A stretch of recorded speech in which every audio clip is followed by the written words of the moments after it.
નમસ્કાર મિત્રો, જેઆર વોઇસમાં આપનું સ્વાગત છે।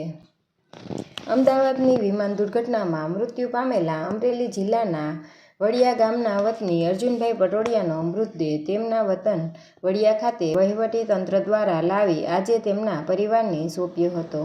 બપોર પછી વરસતા વરસાદ વચ્ચે તેમની અંતિમ યાત્રા યોજાઈ હતી। ગામે અડધો દિવસ બંધ પાડ્યો હતો। ગામમાં શોકનો માહોલ વ્યાપી ગયો હતો। અમદાવાદથી લંડન જતી ફ્લાઇટની દુર્ઘટનામાં મૃત્યુ પામેલા વડિયાના 33 વર્ષીય અર્જુનભાઈ મનોજભાઈ પટોડિયાનો પાર્થિવ દેહ આજે વતન વડિયા પહોંચ્યો હતો। બપોર પછી વરસતા વરસાદ વચ્ચે તેમની અંતિમ યાત્રા યોજાઈ હતી। તેમાં તેમના માતા, ભાઈ સહિતના પરિવારજનો ઉપરાંત વિધાનસભાના નાયબ મુખ્યમંત્રી દંડક કૌશિકભાઈ વેકરિયા, પૂર્વ કેબિનેટ મંત્રી બાવકુભાઈ ઉંધાડ, ઉચ્ચ સરકારી અધિકારીઓ, આગેવાનો તથા ગામ લોકો મોટી સંખ્યામાં જોડાયા હતા।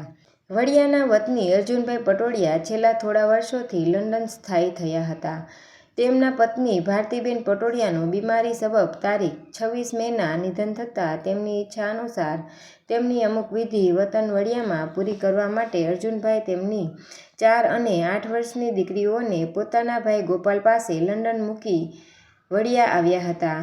તેમના પત્નીનું બેસણું 2 જૂને વડિયામાં રાખવામાં આવ્યું હતું।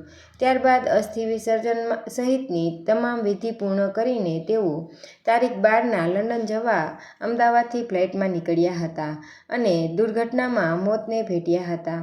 માત્ર 18 દિવસના સમયગાળામાં જ 2 માસૂમ દીકરીઓએ તેમના માતા અને પિતા બંને ગુમાવ્યા હતા।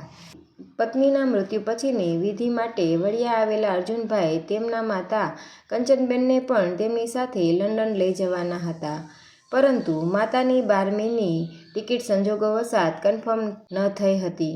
તેથી તેમની માતા 16મી જૂને લંડન જવાના હતા। આમ તેમના માતાનો બચાવ થયો હતો।